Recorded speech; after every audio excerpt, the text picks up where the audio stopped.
Professor Schaller, thank you for being on Damn Lies and Statistics. Before we start, I just want to say, and I say this a lot on this show, but I legitimately loved everything about this book, White Rural Rage. Part of what I loved about it, and we talked a little bit about this off air, is that generally the left, and I'm pretty left, we're considered soft. We don't go on the attack very often. I don't think you openly insult anybody in this book, but it's honest. It's backed up with statistics, and you don't pull any punches, which is delightful, I got to tell you.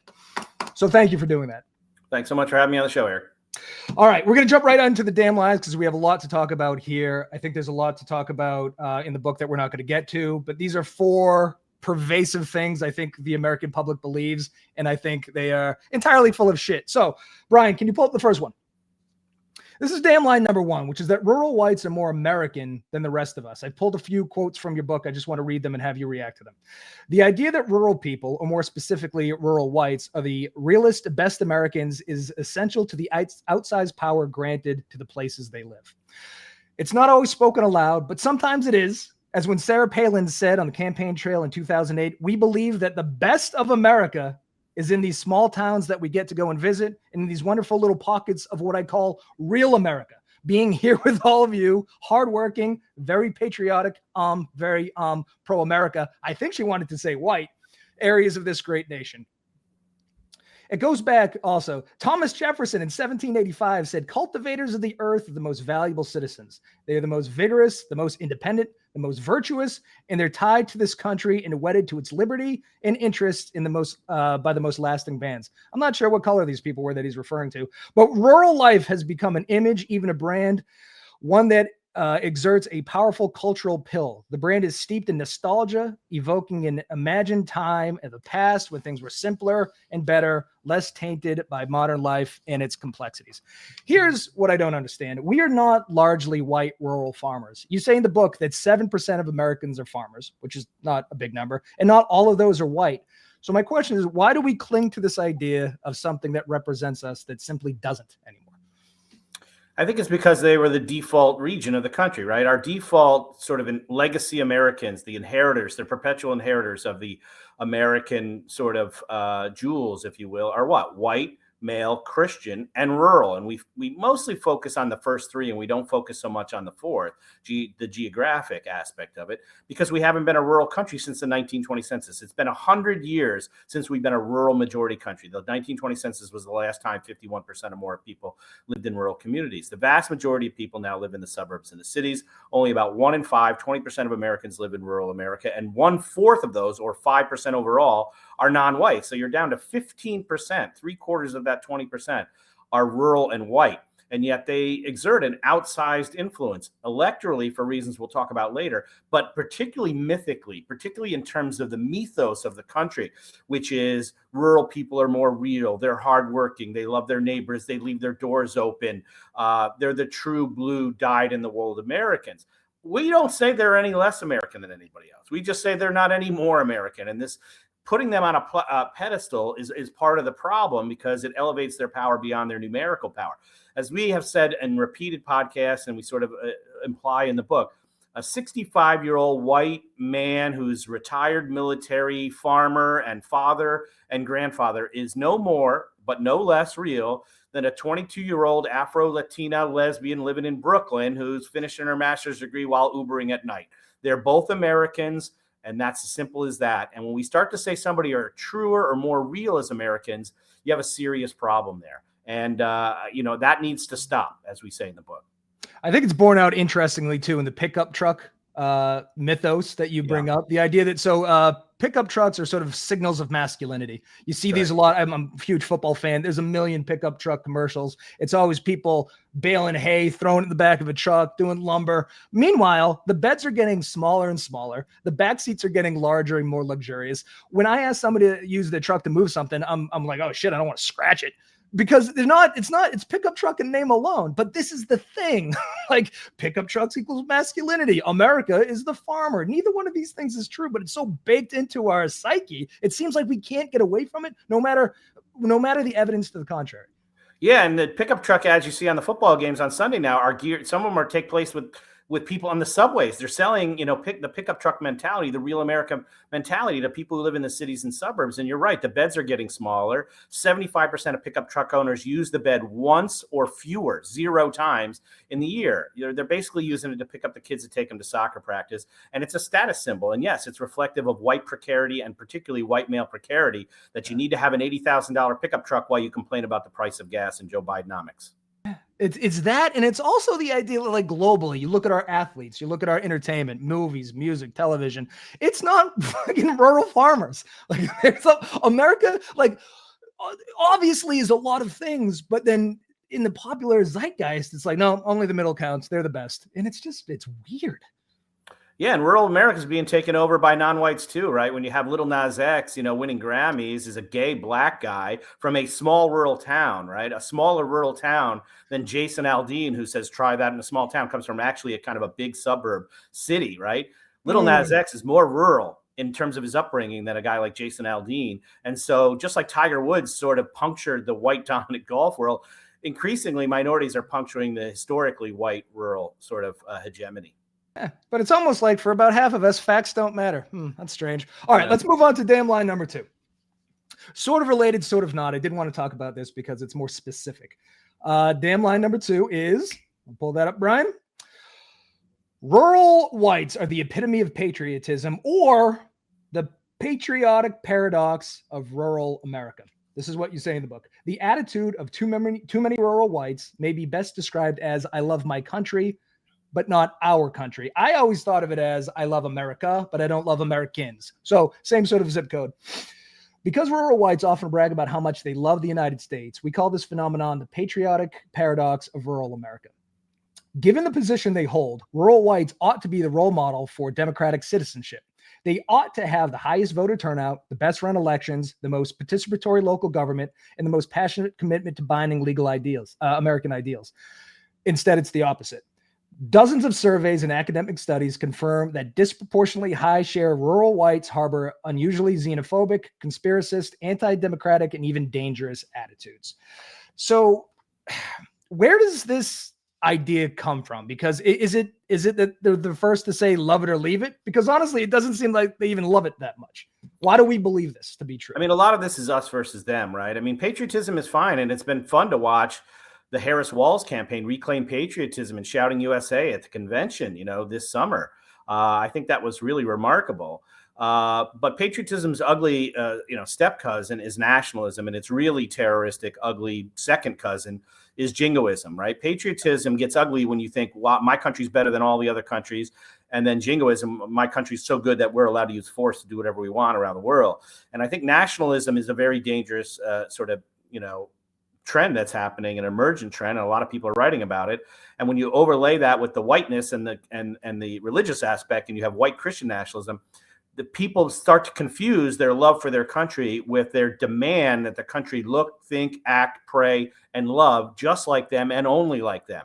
And that's the real danger. And as we show in the book, despite breaking their arms to pat themselves on the back about how much they love America and some Lee Greenwood song, and to their credit, rural Americans do send more people into the military per capita, give them credit for their service to the country.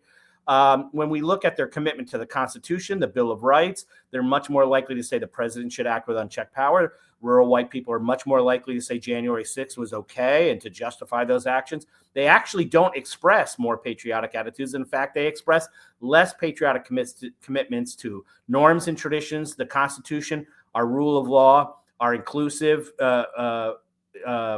democracy with civil rights and civil liberties for all. And so that's the paradox, is that they talk a good game on patriotism, but they don't walk the walk.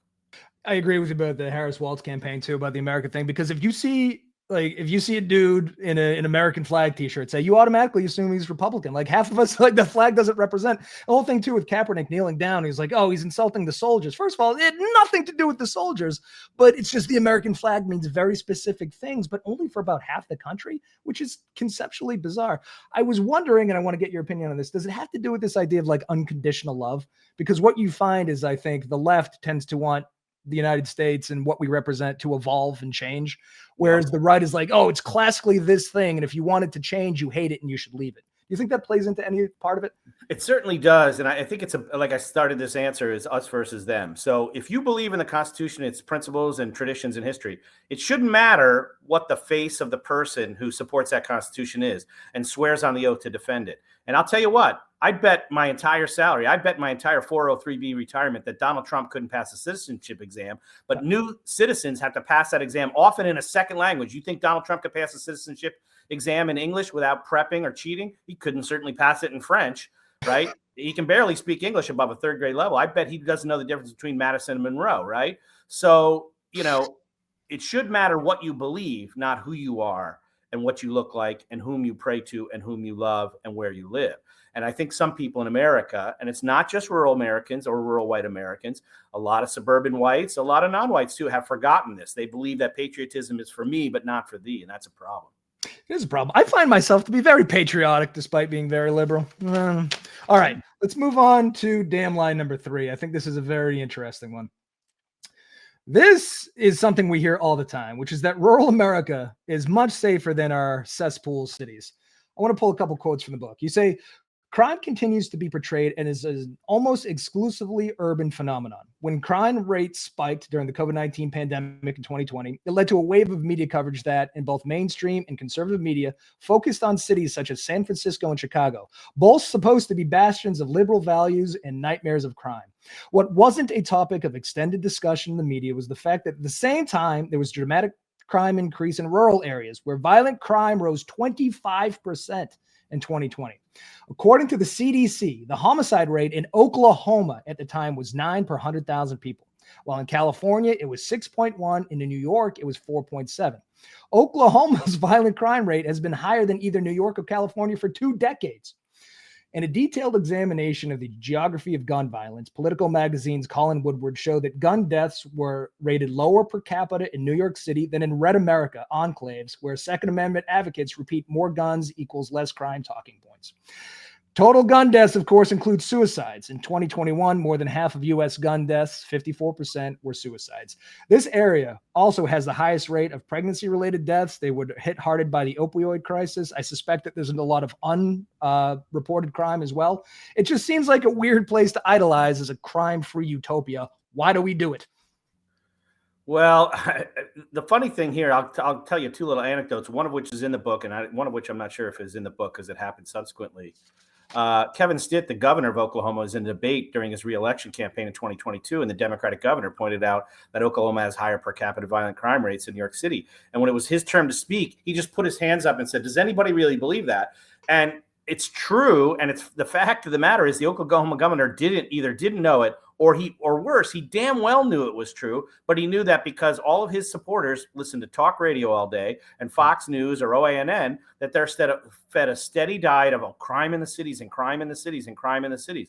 If you look at the statistics, it's unbelievable. For the last 30 years, Americans are asked, has the crime rate gone up or down? And for 30 years, they say it's gone up. Now, if that was true, that means our crime rates would be steadily going up. But in fact, crime rates in the cities have been going down more or less for 30 years since the peak in the early 1990s. Imagine a world where I took a poll every year for 30 years and asked people, do you think the price of higher education is going up? And every year they said, no, it went down, and it went down, and it went down, and it went down, even though it has been going up for 30 years. You find me a disconnect between the public perception and the actual public policy statistics from the FBI. You can't find one. The country believes it's getting more crime-ridden, particularly in cities, for 3 decades, even though it's going in the opposite direction. And that's because they get fed a steady diet of propaganda day after day and on talk radio hour after hour. And it's clearly a media issue because, again, like the gray, uninteresting middle doesn't sell. Murders sell and they get clicks and they get views. But the fact, okay, I'll almost forgive the media, but politicians talk about cities in a way that they would never talk about rural America. And you bring this up too. And it's sort of batshit crazy the way you can just tee off on cities and still hold this reverence for the middle, which is clearly, I don't know, if not worse, equal. No, Republican politicians have open season to attack cities all the time and the minorities who live there. But if Democrats dared say look at the reaction to our book for criticizing rural America, right? It was called liberal cope and an unfair treatment and all this other stuff and all the death threats, right? You're not allowed to point out that 25% increase in crime rates in 2020 when Donald Trump was still president. Now, you might say that's a COVID effect, but still, right? Nobody can talk about that. You cannot criticize rural America, but Republicans can do it all the time. And there's a clear double standard here. Republicans are told that they can attack cities and never make any outreach, but Democrats, and those are their least likely voters, minorities in cities, but Democrats have to pander and cater to and talk nicely and never condescend to rural white voters, their least likely voters, and that's why they're petrified to ever criticize anything that ever goes wrong or blame the politicians who run rural America. It's a complete double standard. And by the way, J.D. Vance famously said, I got to go to New York City. It's like season 1 or season 4 of The Walking Dead. But J.D. Vance lives in Cincinnati, which has a higher per capita crime rate than, guess what? Bing, bing, bing, New York City. Now, Fox News headquarters, they must be in the middle of America, right? Nice, were they Oklahoma somewhere? They're in Manhattan, where they're against masks and the vaccines, but everybody has to have a vaccine and wear a mask at Fox News. It's so strange, almost hypocritical, you would say. All right, here's one more thing about the more guns, less violence thing. I just looked this up. Anecdotally, there are about 345 million Americans. There's about 400 million guns on the streets. By that statistic, those numbers, wouldn't you think would be unbelievably safe? There's more than one gun per man, woman, and child here, but somehow, I don't know, we're getting shot an awful lot.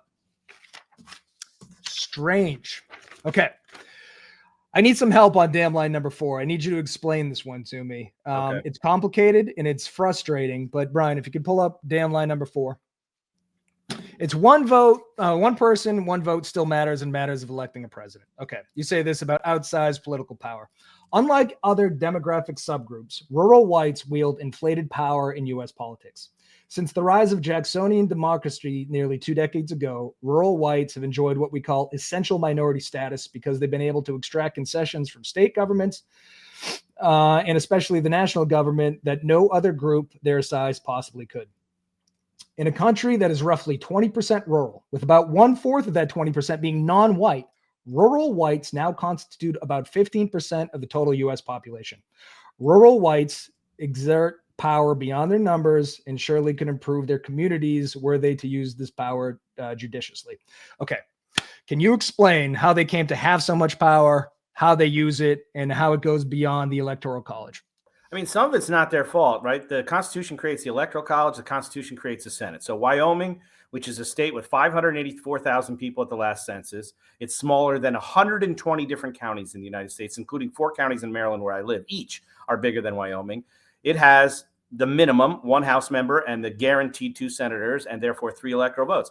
California, with 39 million people, home to LA County, the largest county in the country, a county that by itself is larger than any of the 40 smallest states. If LA was excised from California, it would be the 11th largest state tomorrow. California has 52 House members and 2 senators, so 54 electoral votes, and 54 divided by 3 is 18-1. So California casts 18 times the voting power in the Electoral College, even though it has 69 times the people. That's because small states get the guaranteed senators and the guaranteed 1 House members, and those smaller states just happen to be whiter and more rural than the rest of the country, and they always have been. Now, there are some small white rural states like Maine and Vermont and New Hampshire, but you have the Dakotas and the Wyomings and the Montanas and the Idahos and the Alaskas far outnumbered. There's about 120 electoral votes cast by small states, and it's about 40 in Republican-leaning states, give or take how you categorize them, 80 in the Republican-leaning states and 40 in the Democratic-leaning states. And so they start off with about a 40 electoral vote advantage. And if you don't think that electoral vote advantage matters, just ask President Hillary Clinton or President Al Gore, who won the popular vote and lost the Electoral College because they got more votes, but they didn't win enough of the small states to get an Electoral College majority. It's okay. This whole thing is like antithetical to our entire system. And this is such a dumb analogy, but I equate it to baseball. I don't know if you're a baseball fan, but the entire baseball season is broken into series. And then the playoff are series. And then the World Series is, you're never going to guess this, a series. A couple years ago, they instituted this thing, a 1-game playoff to get into the thing between the 2 wildcard games. Yep. They only did it to spike to television ratings. It had nothing to do with the way baseball ever was constituted or how it should be constituted. This idea of the Electoral College goes against everything else, right, that we have in the system. Nothing else is like this. Why not just go to a popular vote? Well, we should go to a popular vote. We never will because it'll be impossible to amend the Constitution. Now, there is a movement called the National Popular Vote Plan, created by a math professor named John Koza, and 15 states have ratified what's called a compact that will trigger if enough states that have 270 or more electoral votes combine, they would agree to cast their electoral votes for the national popular vote winner instead of their state winner, thereby guaranteeing the national popular vote winner a minimum of 270 no matter what. Of course, all the states that have ratified it, starting with my state where I teach, Maryland, the first state to ratify it. Minnesota recently ratified it. I think it's up to 19 states and 15 states and 190 or 195 electoral votes. So you'd still need to get a handful of other states with another 60 or 70 electoral votes to get it across the top. And then, of course, it would be challenged in the court system, and it might not pass constitutional muster with the Supreme Court. But there is a movement to keep the Electoral College as it is, but make the states vote for the national popular vote winner instead of their respective state vote winners. But I don't really think that's going to happen in the near future unless Republicans start losing elections by winning the popular vote and losing the electoral vote. But they haven't been doing that. They can't win the popular vote at all. They've lost it 7 of 8 times. And I'll predict right now they're going to lose the popular vote next month for 8 out of 9 times. But they still may get Trump back in an office despite that. So the subtitle of the book is The Threat to American Democracy. This seems like the clearest threat because without this power, I mean, they're angry and they're full of rage, but they can't do much about it. But this one thing seems to change the entire landscape of power in this country, and it's horrifying. That's right. In the last 8 elections over 32 years, the Democrats have won 5 and the Republicans have won 3. That means the Democrats, when Biden finishes, will have served 20 years with 7 victories, and the Republicans will have served 12 years with only 1 victory.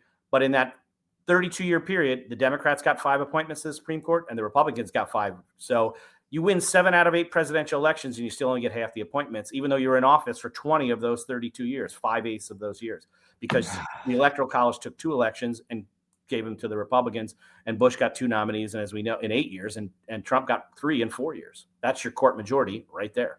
How are we losing? How are we losing? It doesn't seem like we should be. We got the numbers. We'd go to school and shit. Okay. Once again, I can tell you, I loved everything about this book. There's so much more that we didn't get into. There's a lot on Trump that helped me understand the world a little bit better, but just going to get to it. I pitched a sequel. You haven't committed to it, but I hope you will. Do you want to take a couple minutes and tell people where they can get the book and where they can see and hear more of you? Yeah, I mean, it's available at all the online booksellers. If you're not sure which one, you can go to whiteruralrage.com and then pick from there. We have the links to Amazon and, Walden Books and all the other places, Target, that sell it. I want to thank you for inviting me on and hosting, and sending my thanks along with my co-author, Paul Waldman. And thanks to all the supporters. And there's, I told you we got a lot of death threats and angry emails, but we also got a lot of very nice and supportive emails and attaboys from people all over the country, including white people in rural America who said, somebody needed to say this. We're living this every day. You had the guts to write about it. And we did. And we were a New York Times bestseller the first 2 weeks that it published back in February and March. Awesome. And I got to tell you, I am on your side. I will never threaten to kill you, just so you know, this is a safe space. But I appreciate you. We will be back next week, America. Thanks for watching.